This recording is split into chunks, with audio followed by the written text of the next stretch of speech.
Bienvenidos al curso de análisis de Fourier. Continuamos desarrollando entonces los temas relativos al estudio de la convergencia de funciones que son desarrolladas en series de Fourier. Y en esta oportunidad comenzamos desarrollando el siguiente resultado, que de alguna manera también nos da una caracterización de las funciones de la serie de Fourier cuando la función no está en L2 sino en L1. Y el teorema dice lo siguiente: si f es una función L1 o L integrable, y aquí vamos a considerar el soporte de la función en el intervalo menos pi, simplemente para simplificar, tal que nosotros tenemos que para todo k perteneciente a los naturales junto con el valor 0 se cumple que se tiene esta desigualdad, esta identidad, se cumple que la integral desde menos pi a pi de f de t va a ser igual a la integral desde menos pi a pi de los factores f de t coseno de kt de t, y esto es igual a la integral entre menos pi y pi f de t por seno de kt de t, y todas estas cantidades son iguales a 0, es decir, si para todo parámetro k, todo índice k se cumple que los a sub k son iguales a los b sub k, y esto es igual a 0 para todo k mayor o igual que 0, entonces la función tiene que ser igual a 0 casi siempre. Esto lo que nos está diciendo es que en algún sentido la serie de Fourier, cuando una función se expresa en términos de series de Fourier para una función en L1, pues los cosenos, la familia asociada, la base asociada, los cosenos y senos son completos en este espacio. Entonces vamos a en algún sentido, ¿no? Se parece mucho al resultado que obtuvimos en L2, y la demostración de esto es la siguiente. Por hipótesis,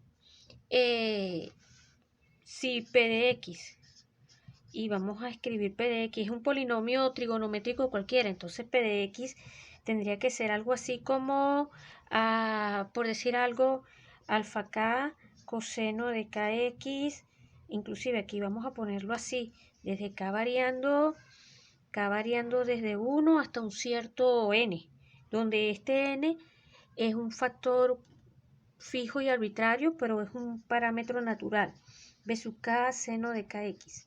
Si tenemos este polinomio, el cual es un polinomio trigonométrico cualquiera, por hipótesis, como los a sub k y los b sub k son 0, esto va a implicar que la integral entre menos pi y pi f de t p de t va a ser igual a 0. ¿Por qué? Porque sencillamente cuando se calcula esto es la integral de esto que está aquí, pero cuando uno desarrolla, o sea, la integral entre menos, multiplica por f de t, multiplica por f, en este caso, f de x, f de x, f de x, después intercambia integrales con escalares y tal y qué sé yo, y entonces aquí nos obtendríamos esta expresión, k igual 1 hasta n, a sub k por alfa sub k más b sub k por beta sub k. Por hipótesis esto es 0, este es 0, por lo tanto esto da 0. ¿Ok? Entonces tenemos por un lado eso. Para cualquier polinomio trigonométrico la hipótesis implica entonces que también él va a dar 0 cuando integremos p con f en el intervalo menos pi pi. Y entonces vamos a considerar ahora una función continua, sea g continua, tal que g de 0 y g de pi, ella evaluada en los extremos, sea igual a una cierta constante. No importa, lo importante es que ellas sean iguales, ¿ok? Por el teorema de Weierstrass existe, vamos a escribirlo así, por Weierstrass, esto es déjenme ver, no quiero equivocarme escribiendo el nombre, Weierstrass. Entonces, con doble S, existe una sucesión, vamos a llamarla P sub n, n arrancando en los naturales, por ejemplo, de polinomios trigonométricos, porque los polinomios trigonométricos son densos, la familia de polinomios trigonométricos son densos en el espacio de las funciones continuas. Esto es lo que nos dice este teorema. Entonces existe una sucesión de polinomios trigonométricos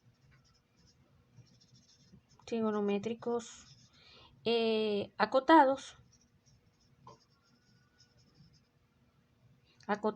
uniformemente, y eso es una propiedad bastante importante, tales que, ¿qué pasa?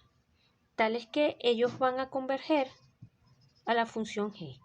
El límite, cuando n tiende a infinito, de los p sub n de x, no va a ser otra cosa que g sub x casi siempre, inclusive. Entonces, el teorema de la convergencia dominada de Lebesgue, así, permítame enfocar un poquito aquí, luego, por el teorema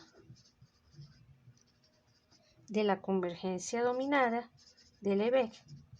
Estoy escribiendo las cosas con lentitud para que ustedes tengan tiempo para reflexionar. Dominada de Lebesgue. Gracias a este teorema, podemos intercambiar. Podemos hacer esto, ¿no? Podemos escribir que la integral de menos pi a pi de f de x, g de x va a ser igual a ¿qué cosa? A la integral desde menos pi a pi, f de x, que multiplica al límite cuando n tiende a infinito de Pn de x, todo eso de x. Pero el teorema de Lebesgue ahora me permite intercambiar. Estamos en la hipótesis, entonces puedo intercambiar límite con integral. Vamos a obtener esto de acá y ya ustedes se imaginan qué va a ocurrir. Como ya tenemos que esto da 0 para cualquier polinomio trigonométrico, implica que este límite va a ser igual a 0. Pero si esto es igual a 0, entonces concluimos que la integral, o sea, ya hemos concluido esto, que esto ocurre, que esto va a ser 0 para toda g continua. ¿Ok? Para toda c continua definida en el intervalo menos pi pi. ¿Ok? Ahora, a partir de aquí, consideramos o construimos una sucesión, vamos a decirlo así, construimos entonces una sucesión, vamos a llamarla g sub n, una sucesión de funciones obviamente continuas en el intervalo menos pi pi, continuas con soporte en menos pi pi, y que se aproximen a una función escalera. Vamos a decirlo así, que se aproximen a una función, no importa cómo la llamemos, lo importante es que a una función escalera.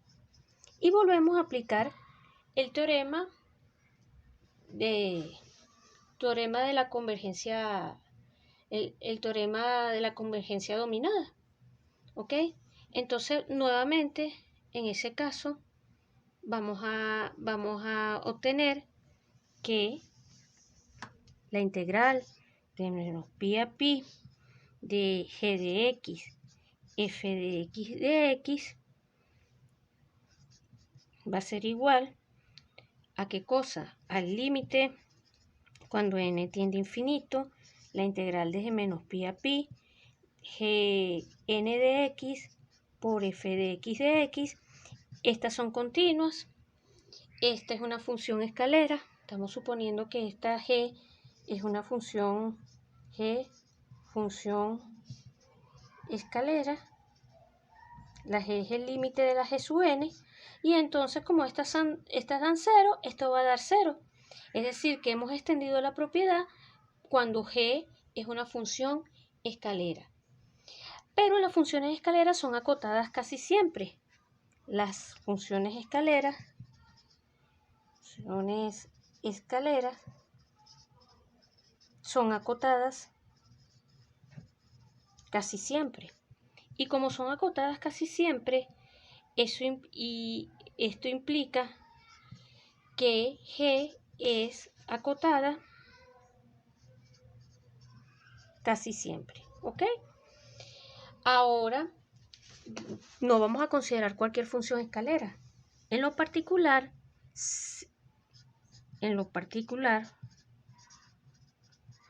si consideramos g de x de la forma f de x entre módulo de f de x y 0, y esto va a ser para esto ocurre, obviamente, pidiendo esta condición. Si módulo de f de x es distinto de 0 y 0 si no, entonces podemos mirar o podemos expresar, vamos a decir así, podemos expresar g de x como el límite cuando n tiende a infinito, ¿de qué cosa? De f de x entre, aquí colocamos módulo de f de x más 1 entre n. Estas funciones son acotadas casi siempre para cada n y vemos que aproximan a g, pero son también funciones escaleras. Esto no es otra cosa que la función signo, ¿ok? Eso es lo que se conoce como el signo, y esto va a implicar entonces, por el mismo argumento de aproximación, tomando límite, como lo hemos hecho anteriormente, ¿esto qué va a implicar? Esto implica que la integral entre menos pi y pi de módulo de f de x lo vamos a poder ver como la integral entre menos pi y pi de f de x por el signo de f de x, y acuérdense que el signo, vamos a traerlo para acá, estamos diciendo que el signo de f no es otra cosa que f entre módulo de f si módulo de f es distinto de 0. Eso es lo que define la función signo. Y eso es 1 o menos 1, dependiendo de cómo sea el valor, o sea, que es una función escalera. En consecuencia, tenemos que esto es igual a esto, y esto lo podemos pensar como el límite cuando n tiende a infinito, la integral desde menos pi a pi. Aquí escribimos f de x y aquí colocamos f de x entre módulo de f de x, aplicando esta, porque esto lo podemos mirar como el límite de esto que está acá, ¿ok? De x, y esto, por todo lo que hemos desarrollado anteriormente, esto da 0. En consecuencia, esto que está aquí, esta primera línea, como esto es igual a esto, en consecuencia, acá esto va a ser igual a 0, pero si esto es igual a 0, por propiedades de la integral de Lebesgue, esto va a implicar que f es igual a 0 casi siempre. Y ahí obtenemos el primer corolario. El resultado del primer teorema, disculpen. Como corolario de esto, eso es lo que quise decir, corolario, vamos a obtener entonces que el sistema ortogonal, este sistema E a la I, vamos a ponerlo así, X, K perteneciente a los enteros, coma, X perteneciente a menos pi pi, o no tiene por qué estar en menos pi pi. Fíjense que el argumento anterior lo podemos extender a cualquier intervalo finito de la recta que tenga longitud 2pi. Pero entonces lo importante aquí es decir que este sistema es completo. ¿Ok? Eso, tenemos ese corolario. Y como Como otro colorario importante o como consecuencia de todo esto, que también vale la pena establecer, tenemos lo siguiente. Colorario, si tenemos dos funciones, supónganse que sean f y g, dos funciones en L1. Vamos a seguir trabajando en el mismo escenario. Y a estas dos funciones les calculamos sus coeficientes, sean c sub k de f, los coeficientes de Fourier de la función f, y c sub k sub g, los coeficientes de Fourier de la función g, ¿verdad?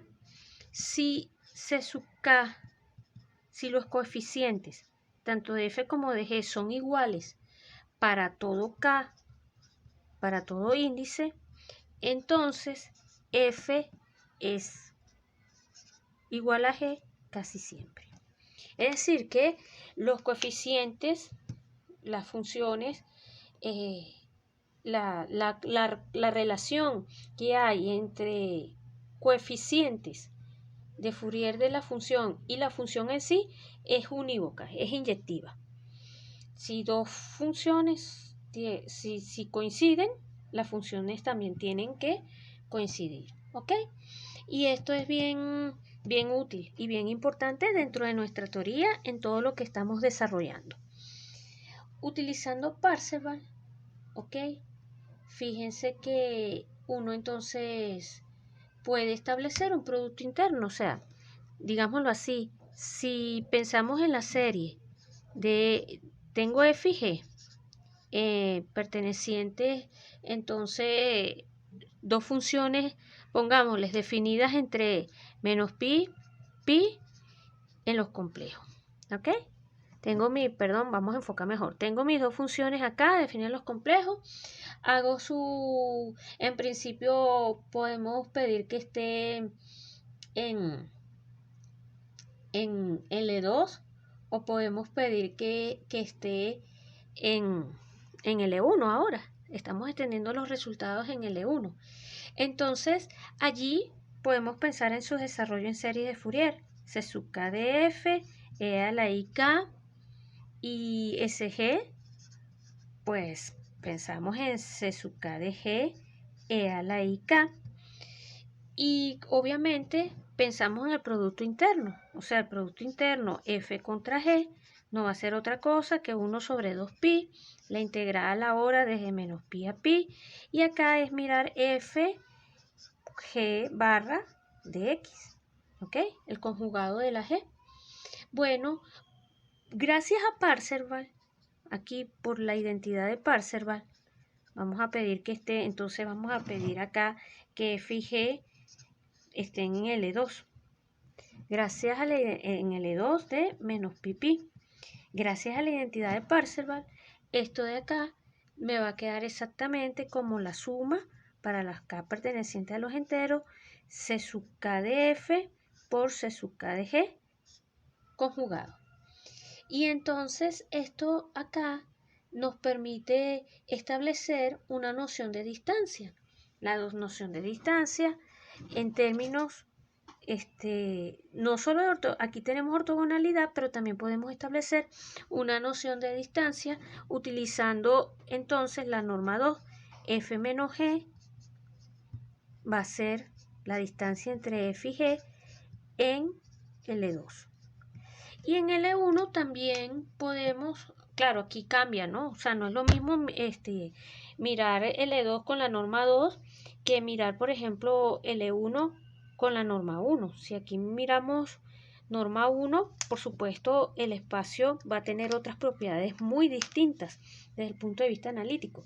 Pero lo que les quiero decir es que entonces vía series de Fourier tenemos, gracias a la identificación que hay entre ellos, en L2 tenemos muy buenas propiedades y todavía en L1 tenemos esta correspondencia entre coeficientes, entre sucesiones, entre las sucesiones de los coeficientes de Fourier y la función f. Si estos niños son 0, en L1, resumo, concluyó diciendo que f va a ser 0 casi siempre. Y eso es una propiedad bastante buena.